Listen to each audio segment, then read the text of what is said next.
ГСП онлайн. Городские новости сейчас.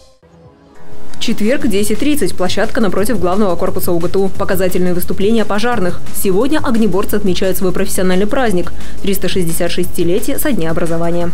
В честь этого на площади собрали резервную технику со всего гарнизона. Всего 15 машин. Каждую представляют отдельно, а также дают характеристику. Здесь и маневренное авто для быстрого реагирования, и вмещающий в себя большое количество воды для лесных пожаров, а также единственный в городе автомобиль порошкового тушения.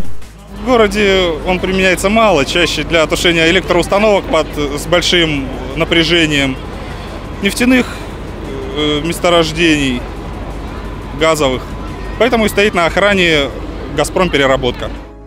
Дальше работа в так называемых боевых условиях. Посмотреть на это пришли дошкольники ухтинских детсадов. Перед их глазами ДТП. Одна из машин загорелась, в другой нужно спасти человека. Победители огненной стихии без труда усмиряют пламя. Следующий этап – спасение с высотного здания. Пожарные вытаскивают яшку. Так любя называют макет чучела пострадавшего. Его опускают на землю по веревке и при помощи куба жизни. В итоге за считанные секунды спасли 3 жизни. Пожарные говорят, в реальных условиях нужно делать столь же быстро. Но у профессионализма есть сложный соперник – равнодушие. Затруднен подъезд к пожару. Особенно во дворах очень плотно стоят машины.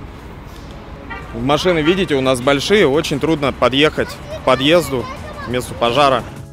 После показательного выступления дети пробуют себя в роли огнеборцев, примеряют форму, тушат воображаемое пламя и поднимаются на высоту. Все под контролем опытных сотрудников.